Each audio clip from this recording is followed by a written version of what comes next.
Olá, pessoal, como vocês estão? Estamos aqui de novo em mais uma gravação do Faith Talks, que é o nosso novo nome aqui para essas conversas com as minhas pessoas favoritas.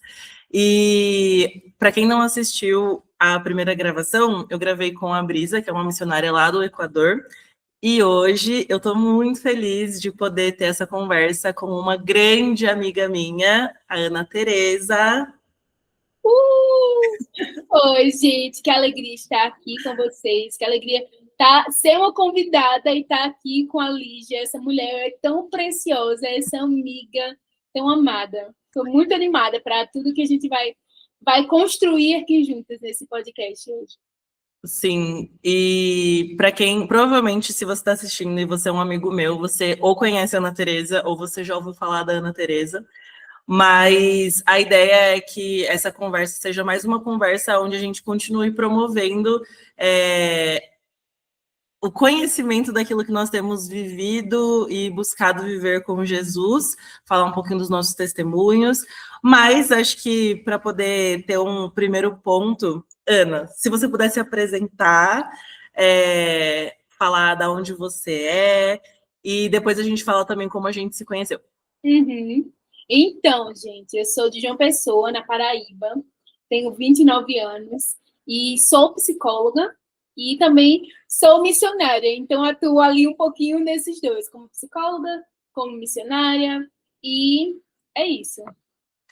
E foi muito legal também o contexto que a gente se conheceu, porque você já era formada, você era recém-formada, né, amiga, quando a gente se conheceu? Uhum. Eu tinha acabado de sair da faculdade e Deus falou para eu ir para a Farm. Eu também era recém-formada quando a gente se conheceu. Sim. E foi engraçado porque... É engraçado isso, né? Porque o meu processo, no caso, foi... eu estava terminando a faculdade, tinha acabado... Estava ali terminando o meu TCC, e aí eu comecei a ter alguns insights, assim, sobre ter um tempo de imersão nas coisas de Deus. Só que eu não sabia exatamente como isso era, até que isso me levou a fazer uma escola ministerial, que é o DSM, meu Deus, o DTS, na época, que agora é o DSM. E era uma coisa que aparentemente era ilógica, pensando na ordem de você estuda, faz faculdade, faz ensino médio, faculdade, talvez faça um cursinho e depois você entra no mercado de trabalho. Mas o Senhor falou, não, agora você vai, pelo menos comigo esse foi o processo, né? Eu quero que você aprofunde e estabeleça suas raízes antes que você vá e explore mercado de trabalho ou missões ou afins, né? Mas a importância que foi, para mim, pelo menos, ter feito uma escola de missões logo depois da faculdade para entrar com a identidade firme dentro dos próximos passos, assim, sabe? Uhum. Nossa, Como foi para você isso? Então, para mim, eu no finalzinho ali da faculdade, faltando uns 2 anos para terminar a faculdade, 1 ano e meio, Deus já tinha retomado em mim esse anseio por missões. Então, eu lembro que eu fui conversar com a minha pastora e disse, eu vou para missões, Deus tem me falado isso, é isso mesmo, enfim. E ela falou, não, calma, espera um pouco, vamos amadurecer isso. E aí foi quando eu fui amadurecendo, eu fui entendendo em Deus, e Deus foi falando para mim muito claramente. Eu lembro até que eu tive um sonho uma noite, que era um sonho, tinha duas palavras juntas, que era Jocum e Dunamis. E aí, isso já foi ali no final de 2021. Bem específico. Demais! E aí eu disse, não, é isso. E aí eu tinha sonhos, eu apresentando o TCC da faculdade e indo para o aeroporto. Eu no avião, enfim, era muita coisa. E eu fui entendendo, assim, tá, eu não vou atuar na psicologia clínica, embora eu estava terminando aí a faculdade e eu amava atender. Eu amava, eu estava tipo assim, nossa, eu amo atender. Mas vamos, eu sei que é isso que o Senhor também tem para mim, que é missões, que é ir. Então, eu terminei a faculdade muito focada nisso. Eu lembro que eu estava terminando a faculdade, ele apresentando o TCC, e já pensando, e já me organizando. E aí foi quando, em janeiro, faltava um mês aí para começar a nossa escola, e eu fiz a inscrição para participar. Então, foi assim, foi bem em cima. E aí eu lembro que eu já comecei a me organizar, a minha igreja também já começou a se movimentar, e foi assim, foi muito necessário para também o que eu ia viver nesse tempo agora. E aí a gente acabou se conhecendo nesse contexto, no refeitório da Dunamis Farm. Nossa, sim. A gente Muitas tinha histórias. a gente fazia o nosso devocional, acho que no mesmo tempo, né? Ali no período da tarde. E aí a gente só meio que foi conversando, porque a gente sentava próximo para fazer devocional e viramos amigonas. Sim, meu Deus. Nossa, foi um presente de Deus. E, amiga, o que você percebe? Por exemplo, você chegou a ter uma experiência de atendimento antes e depois de fazer uma escola missionária. O que você percebe que amadureceu, ou o que mudou, assim, em você nesse antes e depois? Porque depois daqui a pouco a gente entra num assunto sobre antes e depois de Cristo, mas como que a sua visão mudou? O que foi importante para você para cuidar de pessoas depois de fazer uma escola de missões? Eu vejo que, tipo assim, o Senhor, ele nos dá diferentes formas de missões. E o campo de trabalho também é um campo de missões, também é uma esfera que a gente vai tocando. Então, ao longo desses últimos anos que eu tenho estado atendendo, desse último ano, aí, 1 ano e meio, que eu tenho estado atendendo, eu tenho visto que, por exemplo, com a minha profissão, com a minha instrumentalidade, com aquilo que eu fui aprendendo na faculdade, e o Senhor, eu posso tocar pessoas com aquilo que eu carrego, de instrumentalidade na faculdade, de ensino, e eu posso tocar pessoas que talvez eu não tocaria se fosse em campo missionário, talvez. Então, eu tenho visto isso, que ter essa visão mais ampla, que eu posso também estar ali cumprindo a missão enquanto eu estou trabalhando, enquanto eu estou na minha profissão. Embora seja um ambiente que é mais restrito, que ali no consultório eu não fale especificamente de missão e tal, mas que eu estou ali, ao exercer a minha profissão de forma fiel e de forma excelente, eu estou manifestando o reino de Deus, eu estou tocando pessoas que talvez eu não tocaria se eu estivesse fora, que talvez eu não chegaria nessas pessoas. Com certeza. E para você, sempre foi uma vontade ser psicóloga, ou em algum momento você teve algum conflito interno sobre missão em tempo integral, o campo missionário e a clínica, por exemplo? Então, ainda hoje uma linha muito tênue, sabe? Assim, eu sempre quis muito ser psicóloga, eu sempre quis muito, quando eu terminei ali a faculdade, quando eu terminei ali o colégio, ir para a faculdade de psicologia. Mas quando o Senhor ali em 2020 reacendeu o chamado de missões, eu fui entendendo que, peraí, eu acho que missões tem um lugar ocupa um lugar maior, assim, no meu coração, sabe? Assim, ocupa um lugar onde, eu amo a clínica, eu amo exercer a minha profissão, eu amo, mas também eu amo a missão que o Senhor entregou também, sabe? De fazer discípulos, de pregar o evangelho, de estar ali talvez pessoas que nunca ouviram falar de Jesus e de ir lá. Eu também amo isso. Então, é uma linha muito tênue que vai assim, vou equilibrando, sabe? Faz todo sentido quando você se apresentou falando que você era psicóloga e missionária. Sim. E qual é a sua relação com missões?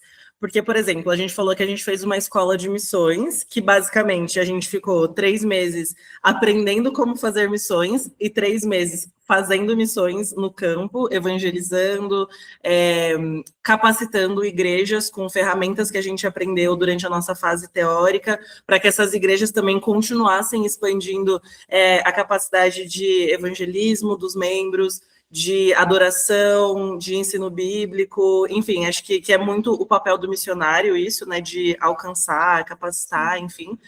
Mas desde quando o seu coração para a missão começou? Então, desde criança, eu lembro que a minha mãe me contava que... Então você cresceu numa família cristã? Assim, sim e não, porque assim, eu ia para a igreja com os meus avós, mas os meus pais não iam. Então, eu estava ali inserida na igreja com os meus avós. Eu, meus avós, minha irmã. Então, os meus pais não iam, mas eu estava lá nesse ambiente. Eu cresci indo nesse ambiente de igreja com os meus avós. Mas, às vezes, minha mãe ia numa vigília. E eu ia com ela, e ela me dizia que as pessoas iam ministrar em mim, que eu era missionária das nações. Ela conta para mim que quando eu nasci de 6 meses.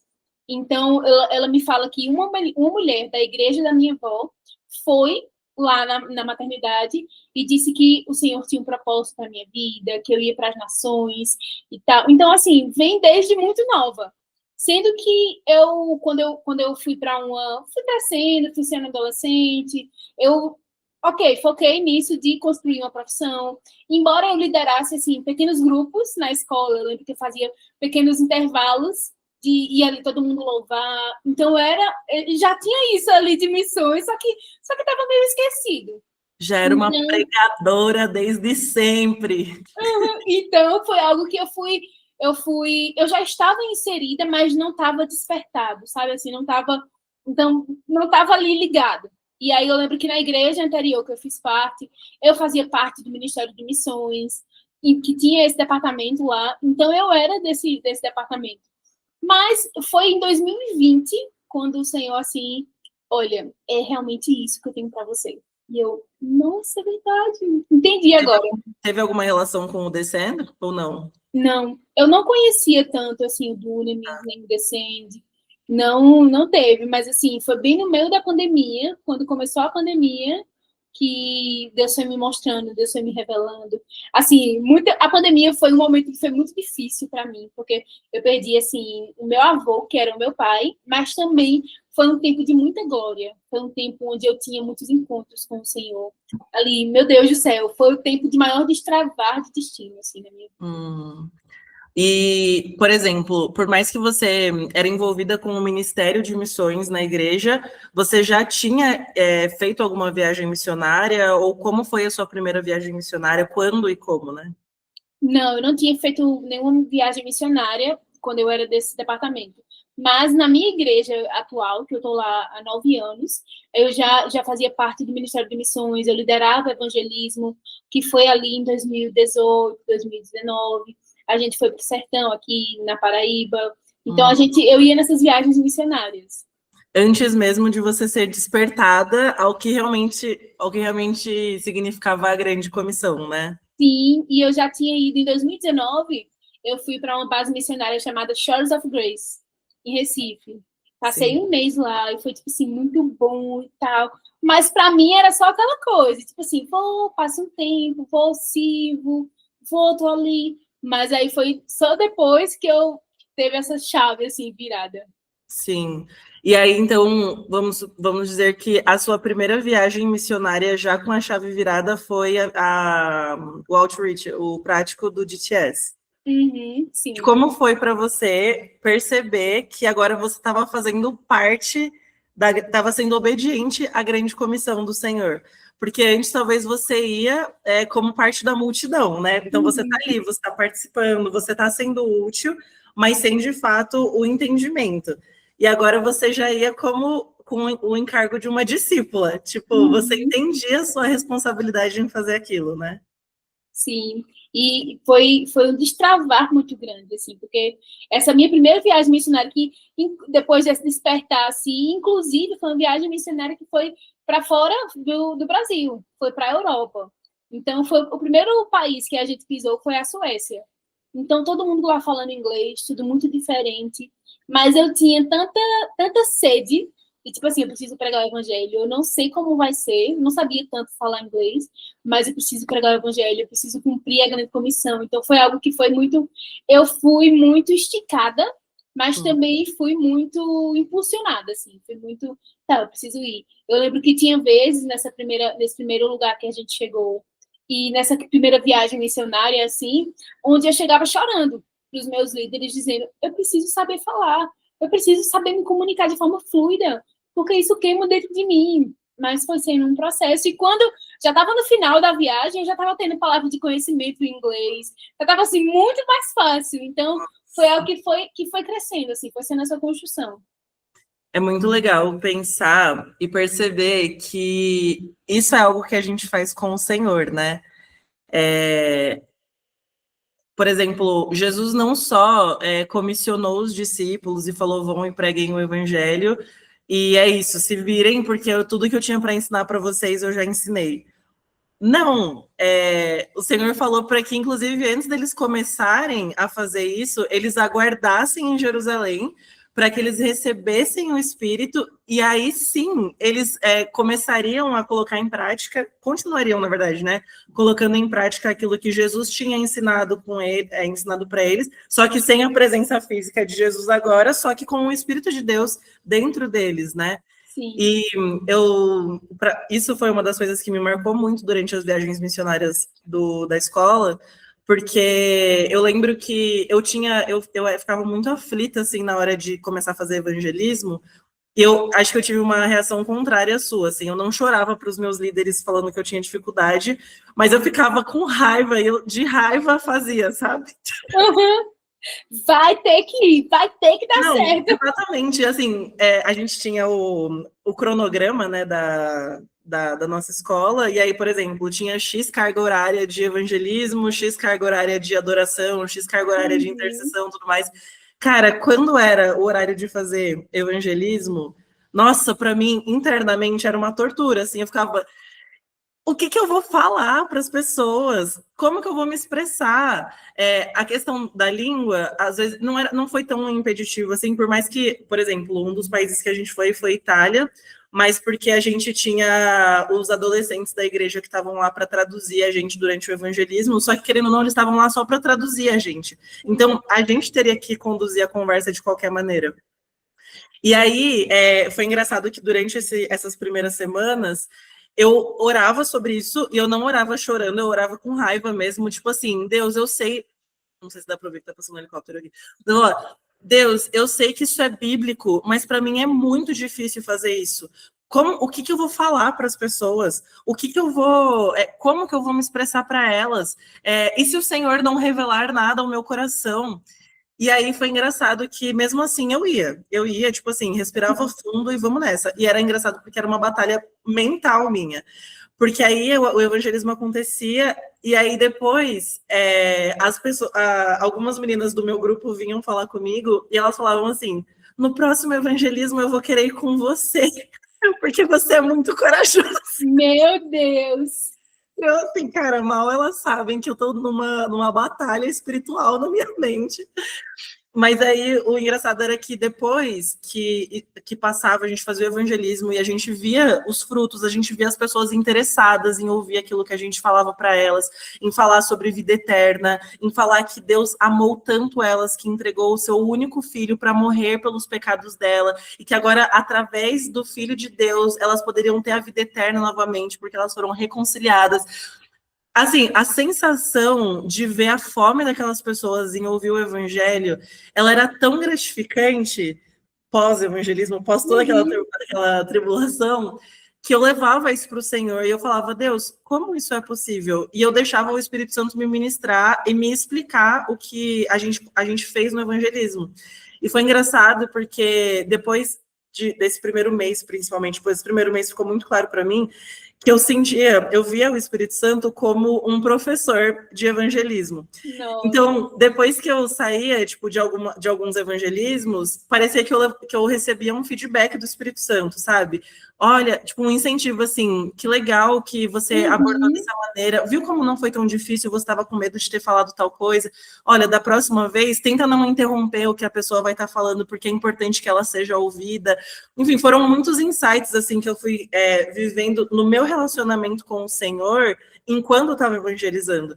E aí eu entendi isso, assim, que isso foi um marco na minha vida, mas para outros evangelismos depois, enfim, com igreja, ou até espontâneos mesmo, né? Não necessariamente a gente precisa de um evangelismo marcado para evangelizar as pessoas, né? Mas eu sentia isso, assim, que toda vez que eu sentia medo, era porque eu estava pensando como que eu conseguiria fazer isso com a força do meu próprio braço, com a força do meu próprio entendimento, com o quão argumentativa eu conseguiria ser para eu convencer a pessoa de que ela precisa de Jesus, quando na verdade é o Espírito quem convence. Se nós não recebermos o Espírito Santo de Deus, nós não vamos conseguir cumprir a grande comissão, porque Jesus falou que os discípulos precisavam esperar em Jerusalém para que eles recebessem o Espírito para aí sim pudessem pregar em Samaria, até os confins da terra. Enfim, e foi um baita aprendizado, assim, para mim, sabe? Entender que o evangelismo é algo que nós fazemos em parceria com o Espírito Santo. Sim, e até o próprio Paulo diz que a pregação dele não consistia em palavras humanas, mas em poder. Então, assim também deve ser a nossa pregação, o nosso falar com a pessoa, o nosso olhar para a pessoa. Peraí, não é só com palavras humanas, palavras humanas, tipo, o mundo tá cheio, vamos dizer assim, qualquer um fala. Então, é o poder do Espírito que nos capacita, é o poder do Espírito. A nossa pregação tem que consistir no poder do Espírito que vai ali como uma flecha mesmo. Amém, amiga. E tem alguma história assim de evangelismo com o Espírito Santo que você tem para compartilhar? Porque, um parênteses, né? Porque aí aconteceu, no caso, agora a sua viagem missionária, entendendo a sua parte, só que depois de um tempo você ainda teve a oportunidade de liderar uma viagem missionária, né?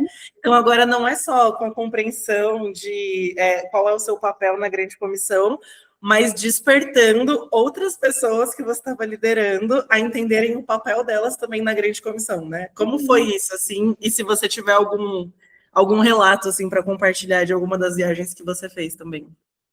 E é incrível, por exemplo, a gente viveu isso, teve essa experiência com o Espírito Santo, e depois eu ainda fiquei por aí dois anos na farm ali, treinando pessoas, capacitando pessoas e guiando essas pessoas para viverem isso também. E é uma experiência completamente diferente de quando você está ali como aluno, como a gente estava. Porque não é tanto, seu olhar não está tanto para um evangelismo, vamos dizer assim, mas o seu olhar está em ativar a outra pessoa. Tá aí, peraí, deixa eu olhar para essa pessoa. O meu povo a ser alcançado nesse tempo, o meu povo principal a ser alcançado, é que essa pessoa seja capacitada e seja liberada para viver isso também. Então, a gente fazia ali evangelismos, a gente estava ali pregando o evangelho. Eu liderei a viagem missionária para o sertão pernambucano. E foi ali no I-35, Instituto I-35. Então, foi algo que foi muito poderoso do Senhor fazendo, do Senhor falando, mas uma experiência completamente diferente, que eu fui muito ativada e muito esticada em outras coisas, em liderança, até mesmo um discipulado. Então, foi muito nessas duas partes, sabe? Em liderança e discipulado. Em treinar outras pessoas para serem ativadas nesse evangelismo. Nossa, muito bom. Eu nem imagino, assim, o desafio de como é liderar e discipular em uma viagem missionária, porque tem isso também, né? Por exemplo, hoje, eu e o Marcos, meu marido, nós lideramos um Link, que é um grupo de jovens dentro da nossa casa. Mas agora, o que tem lá os seus desafios, e óbvio que a gente precisa ter um coração para isso também. Depois eu vou só compartilhar uma outra coisa sobre essa importância de ter o coração. Mas eu imagino o quão desafiador é você ainda estar completamente fora da sua zona de conforto, dormindo num lugar desconfortável, com pessoas que você não conhece, que é um relacionamento breve ali, não só com o grupo, mas com talvez a igreja local, a base local, né? Tipo, são muitas coisas para administrar ali no momento, né? Sim, demais, mas foi um tempo muito bom aí, sabe? Que eu estive com elas, que eu fui construindo isso junto com elas. E foi muito esticado do Senhor, mas foi muito bom. E você perguntou de um testemunho, assim, de momentos onde teve esse evangelismo e a pessoa foi tocada e o Espírito Santo veio. E eu lembro de uma vez em que eu estava na minha cidade, aqui. Eu estava fazendo evangelismo e eu fui falar com uma pessoa, o Espírito Santo tinha me falado que tinha uma pessoa chamada Juliana e que a palavra era aborto. E aí eu saí para evangelizar, eu estava ali. O Espírito Santo, quem é essa pessoa? Foi o seu caça ao tesouro. Foi um caça ao tesouro. E eu estava, quem é essa pessoa? Me mostra quem é essa pessoa. E aí encontrei a pessoa e cheguei conversando com ela, ali abordando, enfim. E depois perguntei para ela se há algum tempo, ou não sei, na família dela, alguém tinha passado por um aborto. E aí ela falou que fazia ali poucos meses que ela tinha sofrido um aborto espontâneo. Uau! E aí eu orei ali por ela, e ela realmente viu o Senhor cuidando dela. E no final, não foi algo que foi a palavra de conhecimento pela palavra de conhecimento. Mas aí eu fiz a oração com ela estava afastada dos caminhos do Senhor, e ela entregou a vida dela para o Senhor novamente, ela voltou, e naquele dia ela sentiu muito vista pelo Senhor, eu acredito, sabe? Tipo assim, não, Deus não me vê no meio da multidão, mas Ele me conhece intimamente, Ele me conhece no singular. Sim, Sabe que a gente teve uma experiência parecida agora no Carnaval, faz, sei lá, uma semana, 2 semanas, que a gente fez um evangelismo nos bloquinhos de Carnaval aqui em São Paulo. A gente, que eu falo, os jovens da igreja, né? E aí que, quando a gente, uns dias antes do evangelismo, a gente estava num momento de intercessão sobre o evangelismo e, para ser sincera, assim, eu acho que foram poucas vezes na minha vida que eu estava num momento de intercessão e eu senti um clamor e uma dor dentro de mim, que eu comecei a chorar intercedendo por isso. E aí, nossa, fico emocionada só de lembrar, assim, mas comecei a interceder por esse momento do carnaval, como seria o evangelismo, e me veio um clamor, uma dor de quem são os pastores, os evangelistas, os intercessores, os mestres dessa geração que estão perdidos ali no carnaval. As pessoas que têm um chamado de Deus, mas em algum momento elas pararam de responder a esse chamado, por seja lá qual motivo esse possa ser, e elas estavam lá no meio.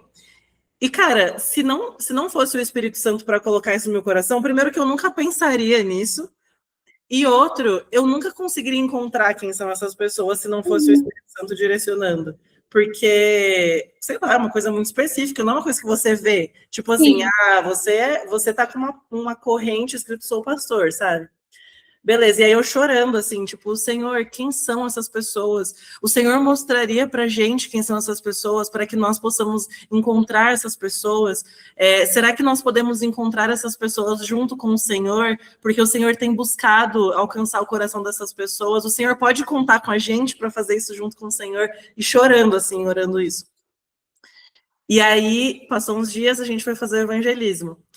E no meu grupo, um dos meninos, ele tinha, a palavra que ele tinha, era o caça ao tesouro dele, era uma pessoa mais velha, acho que era isso, uma pessoa mais velha que está afastada dos caminhos do Senhor, e era um lembrete de que os planos de Deus na vida dessa pessoa não foram esquecidos, era alguma coisa assim, não lembro exatamente as palavras. Enfim, até que nesse meio tempo a gente orando também para que o Senhor desse estratégias para a gente, porque o carnaval não é um lugar onde as pessoas estão ali para ouvir a palavra de Deus, elas estão ali para cultuar o que elas quiserem, menos ouvir sobre uma vida em santidade. E se a gente não tem as estratégias do Senhor, nada daquilo que a gente faria poderia ser algo frutífero, algo que gerasse um impacto mesmo, né? E a gente orando, assim, por estratégias. Aí a gente chega no bloquinho. E aí a gente estava com uma caixa com vários copos de água para a gente poder distribuir para as pessoas, principalmente pessoas que a gente percebesse que estivesse passando mal, para que a gente pudesse ajudar essas pessoas. E se eventualmente a gente visse uma abertura para poder orar pelas pessoas, poder apresentar o evangelho, poder, enfim, falar sobre Jesus para elas, era o desejo ali que a gente tinha, né? E aí a gente tá ali e tudo mais, até que eu vejo um grupo de 4 pessoas, eles estavam bebendo, e aí um deles vai e bate na mão do outro cara que estava segurando um copo de água, e aí a água do cara cai no chão, e aí ele fica bravo com o cara que derrubou a água dele. Sim. Só que a gente tinha vários copos de água, e aí eu peguei uma das águas, e aí eu falei, oi gente, licença, aí eu falei pro cara, eu vi que a sua água caiu, a gente tem águas fechadas aqui, a gente tá distribuindo, você quer uma outra água? Aí ele olhou assim, tipo, cara, por que as pessoas estão distribuindo água, sendo que tem tantos carrinhos vendendo água e eles querem o nosso dinheiro, e por que você está dando de graça? Aí a gente entregou a água para eles, né? E aí a gente falou, olha, a gente está aqui no carnaval, mas a gente não veio no mesmo intuito que está todo mundo aqui, a gente veio, na verdade, para orar pelas pessoas. Será que a gente poderia orar por vocês? E aí, na hora, um dos caras, ele estava bebendo, e aí ele colocou a bebida dele no chão e abaixou a cabeça. Meu Deus! Meu Deus! Eu assim, né, tipo, gente, o que tá acontecendo? E foi engraçado, porque a gente orou por estratégia, e o Senhor deu a estratégia de oferecer água para uma água que tinha acabado de cair. E aí, na hora que eu falei isso, esse cara colocou a bebida dele no chão e abaixou a cabeça, a mulher que estava junto com eles falou assim, Eu quero oração. Esse daqui, ó, é desviado. Nossa. Esse daqui, ele é desviado. Ora por ele, que não sei o que lá. No final das contas, a gente orou por aquele grupo que era um grupo de 4 pessoas. E depois a gente estava em 3, né? E a gente se dividiu entre eles para poder conversar especificamente, para poder conectar com eles, entender qual que era a história deles, o que eles estavam fazendo ali, enfim, conversando. Aí, PS, eles eram mais velhos. Já eram, tipo assim, sei lá, 35 mais, assim, sabe? E aí, esse especificamente que eu foquei ali para conversar, ele devia ter uns 50 anos, assim, tipo 40, 50 anos. Então, ele era até mais velho do que o restante do grupo, sabe? E aí, conversa vai, conversa vem, ele conta pra gente que ele é casado, que ele conheceu a esposa dele no grupo de jovens da igreja, mas que em algum momento ele acabou se afastando dos caminhos do Senhor. Hoje ele trabalha, enfim, ele é do Nordeste, ele veio para São Paulo trabalhar, abriu um pouco ali, né? E aí ele falando como ele sentia falta dessa convivência na igreja, mas ele não sabia nem como voltar.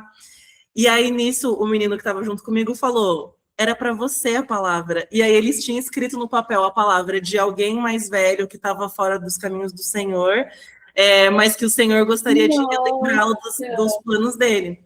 E aí ele vai e entrega para esse homem o papel e fala bem assim: Deus escolheu hoje para te encontrar.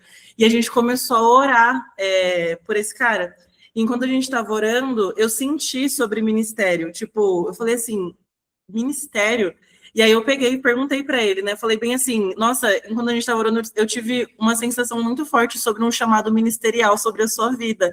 E aí ele ficou super emocionado e ele falou que ele tem um chamado ministerial. E ele era um dos pastores que o Senhor tinha para um tempo como esse, mas estavam perdidos no meio da multidão. E que se não fosse pelo Espírito Santo, seria impossível a gente encontrar aquele cara. Meu Deus, que coisa forte, estou toda arrepiada. Amiga, foi muito impactante. Pra gente, óbvio que para ele também, porque ele saiu de lá motivado, ele se reconciliou com Jesus, a gente pegou o contato dele para conectar ele com a igreja, para que ele não fique ao léu, mas que ele possa agora ter passos práticos de como ter uma vida com o Senhor.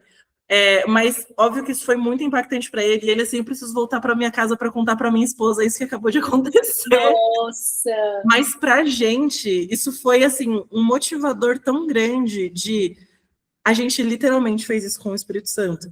Tipo, a gente está participando realmente da grande comissão e sendo obediente ao que o Senhor está fazendo. E não é uma coisa pesada, é uma coisa tão alegre de perceber que a gente está participando disso com o Senhor, sabe? Mas, enfim, acho que é mais um desses exemplos, assim, como a gente faz as coisas com o Espírito Santo, sabe? Sim, e é muito lindo ver como o Espírito Santo, ele quer encontrar as pessoas, e ele só precisa de nós, posicionamento. Ele não precisa que nós sejamos os melhores, ele não precisa que nós sejamos os mais capacitados, ele só precisa do nosso sim. Espírito Santo, estou aqui, vem comigo, vem fazer as coisas comigo. Eu estou aqui, estou disponível. Eu estou disponível. Ele busca aqueles que estão disponíveis. Exato. Então, às vezes a gente, quando eu souber abordar a pessoa, quando eu souber, quando eu tiver mais ousadia, né? Quando eu tiver mais capacidade mesmo.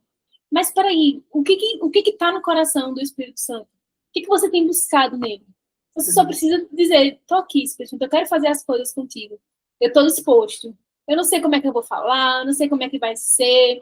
Porque se a gente for olhar para as nossas capacidades, muitas vezes a gente vai ficar paralisado. Se a gente for esperar muitas vezes a ousadia vir, às vezes, se a gente não agir, se a gente não primeiro colocar o pé para ir, para fazer, não tem como ele fazer, não tem como ele fazer através de nós. E diz que os sinais vão acompanhando aqueles que crerem, aqueles que... Então, enquanto você for andando, enquanto a gente vai andando, ele vai dizendo, é para cá, é assim, é essa palavra, é isso, é desse jeito. Então, isso precisa nos mover, isso precisa... a compaixão que Jesus tem pelos perdidos. Precisa, sabe como ele compartilhou no seu coração? Que você ficou ali em lágrimas. Precisa nos invadir, porque é essa compaixão que tem que nos mover. Não é o poder pelo poder, não é a palavra de conhecimento pela palavra de conhecimento, mas é a compaixão. Peraí, Jesus, compartilha comigo a tua compaixão. pelos perdidos. Como que você está vendo os perdidos? Eu lembro que até, eu não sei se você viu, mas que eu até compartilhei ali no meu daily, que, tipo, eu estava assim, muito inquieta. Porque quantas vezes nós, da igreja, nós, pela graça de Deus, já conhecemos o Senhor, mas nós nos achamos tão melhores do que aqueles que estão no carnaval.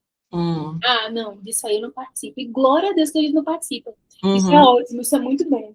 Mas peraí, essas pessoas também precisam ser alcançadas pela graça de Deus. Essas pessoas também precisam ser vistas e saber que tem um Deus que as vê. E se tornarem filhas e filhos. Isso, inclusive, tem a ver com o que eu falei sobre... Que eu ia comentar alguma coisa sobre ter o coração para o evangelismo. Não vou conseguir pegar a referência exatamente agora, mas eu lembro de... nessa época das missões também... eu fui fazer meu devocional antes da gente sair para um dia de evangelismo, e aí eu fui ler João, estava lendo João, e caí em João 17, que Jesus, ele ora pelos discípulos, ele ora pelo mundo todo, né? Tipo, é a oração de Jesus, ali, João 17. E aí eu lembro de um dos trechos ali que Jesus, ele ora por aqueles que creriam através da mensagem daqueles que creram. E aí eu entendi que nós somos os que creem, os que cremos. Sim. É justamente os sinais e maravilhas, eles acompanham aqueles que creem. Então, os sinais e maravilhas acompanham a gente que nós cremos na palavra de Deus, nós tivemos os nossos olhos abertos para a verdade. E aí, o evangelismo nada mais é do que aqueles que creem apresentarem a mensagem para aqueles que vão crer a partir de agora. E depois eles são aqueles que creem que vão apresentar a mensagem. E Jesus orou por essas pessoas que nós que cremos. Nós um dia éramos aqueles que fomos alcançados pela mensagem daqueles que creem. Tipo, isso foi passando. Mas Jesus orou por essas pessoas que um dia nós alcançaríamos pela mensagem. E eu lembro que depois que eu fiz esse devocional e a gente saiu para o evangelismo, eu estava chorando a caminho do evangelismo. Meu Deus, esse é o coração, esse é o centro, tipo assim. Exato. Preciso me mover desse lugar. E eu lembro que me dava um senso de urgência e desespero vendo as pessoas na rua, de eles precisam saber dessa mensagem, eles precisam crer também, porque até que a gente creia, quanto tempo de vida a gente está perdendo, vivendo uma vida sem propósito, vivendo uma vida de ciclos infinitos, sem saber para onde a gente está indo, mas até que os nossos olhos sejam abertos. E agora, nós somos aqueles que creem, os sinais e maravilhas nos acompanham e nós alcançamos aqueles que um dia crerão através da mensagem que nós carregamos, sabe? Sim. É forte, igreja. Muito bom. E eu acho que o que é interessante é que Jesus, ele enviava sempre. Quando a gente vai ver ali, ele enviando os discípulos, ele envia de 2 em 2. Então, peraí, sempre tem alguém que está ali junto com a gente, que a gente pode compartilhar desse coração que é de compaixão, desse coração que, peraí, vamos ali juntos. Então, isso é muito forte também. A gente não precisa ir sozinho ou ir sozinho, de certa forma, com o Espírito Santo, né? Não sozinho, mas, tipo assim, a gente não é enviado só. A gente é enviado, sim, com o Espírito Santo, com o poder do alto, mas também de 2 em 2. Ter esse suporte. Amém. É muito importante mesmo. A vida com Jesus, ela não é uma vida sozinha, né? É uma vida compartilhada, uma vida em comunidade. Isso é uma coisa que eu amo, assim, perceber na Bíblia, que Jesus, ele ia para a sinagoga. Então, Jesus ia para a igreja, então não existe isso de ser igreja sozinha. Se o próprio Cristo, ele tinha uma vida compartilhada, ele tinha os amigos próximos, não eram tantos, ele selecionou 12, mas tinha os 3 mais chegados, e tinha João, que era uma pessoa tão íntima. Então, assim, óbvio que não é abraçar o mundo, né? Mas a vida com Jesus, a vida com Deus, ela nos leva a ter uma vida em comunidade, uma vida compartilhada, né? Amiga, sabe uma coisa que eu ia te perguntar? Acho que talvez uma última pergunta antes da gente poder ir para o final. Se em algum momento você tentou acreditar que as suas habilidades e ferramentas de psicóloga seriam suficientes para fazer evangelismo. E que talvez você percebeu em algum momento no caminho que não era exatamente isso. Não sei se eu estou conseguindo me expressar, mas é que a gente tocou num ponto sobre a gente ter dependência do Espírito Santo, né, para poder fazer isso junto com ele, e que muitas vezes a gente acha que a gente já sabe como faz, a gente já estudou o suficiente. Por exemplo, você como psicóloga, você já tem empatia, um olhar para o próximo suficiente para conseguir fazer evangelismo, quando na verdade é o Senhor quem nos capacita para fazer isso, assim, sabe? Sim. Não, assim, eu nunca levei esse olhar, sabe? Mas eu sempre fui uma pessoa, desde criança eu sempre fui muito comunicativa, assim. Embora eu seja mais introvertida, mas eu gosto muito de conversar. Então, eu lembro que o meu avô me contava uma história que um eletricista foi na casa dele e eu ficava perguntando ao eletricista, deixa eu te conhecer. Eu com 5 anos de idade. Você, como é seu nome? Você tem filha? E na sua casa moram quantas pessoas? E com as suas filhas, você gosta de fazer o quê? E quais são os seus programas de família? Então, eu sempre fui essa pessoa de gostar de conversar. Então, quando foi para algo mais evangelismo, de conhecer as pessoas já mais velha, eu disse, tá, eu vou chegar para as pessoas e vou conversar com elas, vou ouvi-las. Mas, tipo assim, eu percebi que tem algo a mais. Que, embora eu seja essa pessoa que gosta de conversar, que gosta de ouvir, que gosta de estar ali presente, mas que tem algo a mais, que é o Espírito Santo. Que, peraí, mesmo que tu conheça a pessoa, mesmo que eu converse com ela, mesmo que ela me conte ali a vida dela, mesmo que eu apresente o evangelho para ela, mas espera aí, tem algo que só o Espírito Santo pode conhecer dela. Tem algo que só o Espírito Santo conhece lá no mais profundo do coração. Ai, que lindo. E acho que só mencionando sobre isso também, né, que a gente falou da importância de caminhar junto, assim, né? Tem talvez 2 ou 3 pessoas assim que você considera chave na sua caminhada cristã até aqui, e por que elas são importantes assim na sua vida? Então, tem como eu estava falando, né? Eu cresci indo para a igreja com os meus avós, eu estava ali junto, mas chegou uma época onde eu tinha ali entre os 12 anos, que foi uma época muito conturbada na minha vida, que foi quando os meus pais se separaram. Então, quando os meus pais se separaram, eu entrei em um quadro depressivo, assim, bem forte, sabe? Então, eu passei aí uns 2 anos nesse quadro depressivo, eu me afastei, assim, da igreja, parei de ir, ficava só, assim, bem mal mesmo. E aí, eu lembro que nessa época eu já tinha conhecido uma pessoa que tinha me liderado da igreja que eu era. E essa pessoa, assim, durante esses 2 anos, eu era ali adolescente, ela continuava falando comigo naquela época no MSN. Ela continuava indo na minha casa, ela queria ir me ver, ela estava ali junto, sabe? Ela foi uma pessoa assim que foi muito usada pelo Senhor, porque mesmo sem eu ir para os cultos de adolescentes, para os cultos da igreja, ela continuava vindo até mim. Então, ela foi uma dessas pessoas chaves. E hoje em dia, eu aqui em João Pessoa atendo uma vez na semana na clínica dela, porque ela também é psicóloga. Uau! Então, foi essa conexão muito de Deus, sabe, assim, na minha vida. E foi muito importante.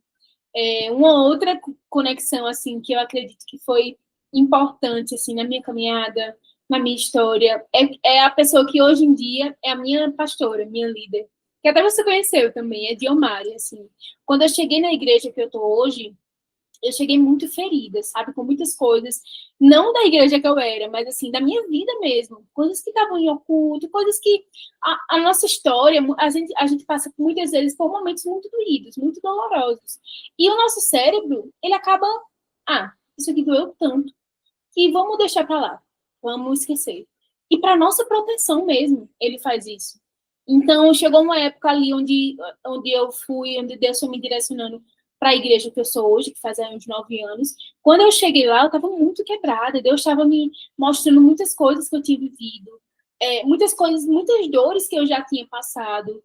Então, nesse momento, assim, eu cheguei lá muito, muito doída mesmo. E essa minha pastora foi muito chave, assim, na minha caminhada. O nome dela é Diomari, é um nome muito diferente.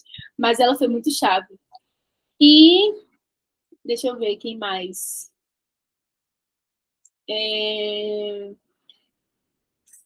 Assim, que eu lembro hoje, assim, pessoas chaves mesmo, são essas pessoas, assim.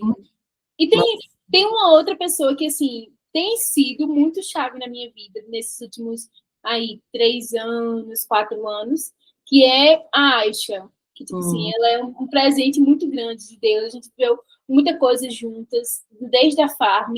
E, assim, ela me liderou no tempo que eu fiquei na Farm como staff. Então, ela foi, assim, essa pessoa muito chave, assim, tem sido na minha história, na minha vida. Meu, amém, né? Glória a Deus por essas conexões-chave. Eu tenho uma imagem muito clara, assim, acho que foi uma coisa que Deus me marcou enquanto eu estava solteira, e sobre como eu podia descansar em Deus, assim, sobre ser achada por um marido, né? Que era uma imagem de que eu, assim, a minha única preocupação era nadar profundamente para conhecer, nadar, porque Deus sempre falou comigo em relação a nado, enfim. Mas era como se eu estivesse nadando. Calma aí, deixa eu passar o avião. Você está interferindo. Não dá para ouvir, não. Aqui não dá para ouvir, não. Mas é como se eu estivesse nadando profundamente para conhecer mais a Deus, e quanto mais eu nadava, mais eu conhecia Ele, e que eu poderia descansar, porque essa seria a minha única preocupação. E em algum momento, enquanto eu estivesse nadando profundamente, eu olharia para o lado e eu perceberia que alguém estava nadando na mesma direção do que eu.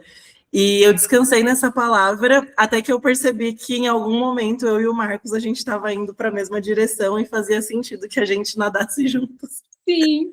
Você estava lá nadando, você olhou para o lado, ele está aqui também. Aí esse peixão aqui. Nossa, muito bom. Mas assim é a vida com o Senhor também, né? A gente tá andando em direção a conhecê-lo cada vez mais, e em algum momento a gente vai olhar para o lado e a gente percebe que tem pessoas que já estavam lá na frente e a gente acaba encontrando elas e caminhando junto. Em algum momento a gente acelerou um pouco o passo e não fez mais tanto sentido caminhar com as mesmas pessoas que a gente caminhou por um tempo, mas que foi muito importante caminhar com essas pessoas durante um tempo.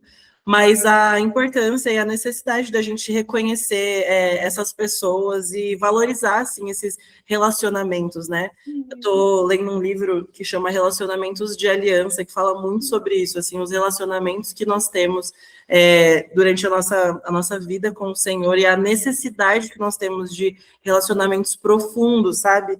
Tanto para que a gente possa não só ter a nossa vida, óbvio, mas a gente conhece mais o Senhor quando a gente se relaciona profundamente com pessoas que também estão buscando conhecê-lo, sabe? Sim, e é exatamente nesse contexto também que tem aquele versículo de Provérbios, peraí, o ferro afia no ferro, e você só se torna lapidado, vamos dizer assim, laminado, afiado, quando vai sendo afiado mesmo, quando vai sendo quando vai convivendo, quando vai, peraí, vamos aqui juntos, vamos aqui caminhando juntos, vamos aqui nesse processo, e você vai vendo que vai aperfeiçoando você também. Exato, exato. Muito bom, amiga. Agora já estamos finalizando a nossa conversa. E aí, para finalizar, eu queria que você pudesse deixar alguma mensagem para quem está nos ouvindo, e talvez possa até ser alguma mensagem que seja uma mensagem ou do momento que você está vivendo, ou sua mensagem de vida, assim mesmo. O que talvez a Ana Teresa será lembrada.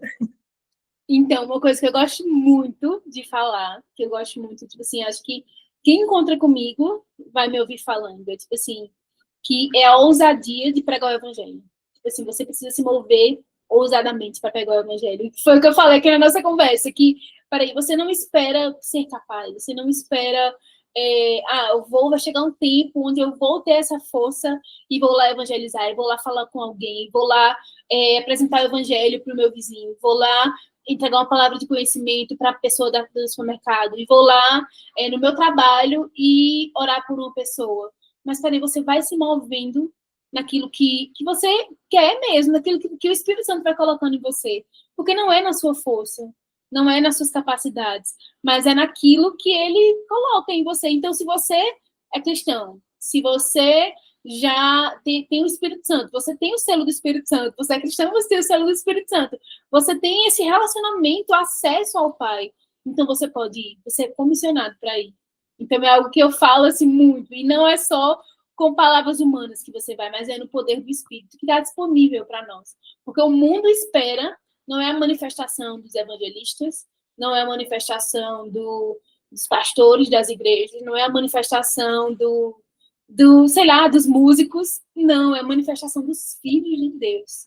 Então, se você é filho, você precisa estar com essa visão de, peraí, eu preciso pregar o evangelho. Jesus, compartilha comigo o teu coração, para que eu tenha essa paixão pelas pessoas, essa paixão por vidas, e de preparar o caminho até que o Senhor venha. Porque eu preciso ter esse coração de preparar o caminho. Peraí, tem pessoas que o pai quer chamar para se assentar à mesa como filho. Então eu posso ser esse preparador do caminho e preparar esse caminho para que ele venha. Ai, que especial, amiga. Obrigada por essa mensagem. Obrigada por carregar essa mensagem com a sua vida, com o seu testemunho de vida. E foi muito especial, eu amei. Foi ótimo, meu Deus. Para quem quiser se conectar com você, talvez te mandar uma mensagem, falar como foi encorajado também, onde que as pessoas conseguem te achar? Pode me achar pelo Instagram, @AnaTVeloso, com 2 Os no final. Muito bom, também vou deixar na descrição do nosso vídeo. E se você acompanhou até aqui, muito obrigada por ter acompanhado mais um vídeo. Espero que essa conversa tenha sido encorajadora para você, assim como foi para mim.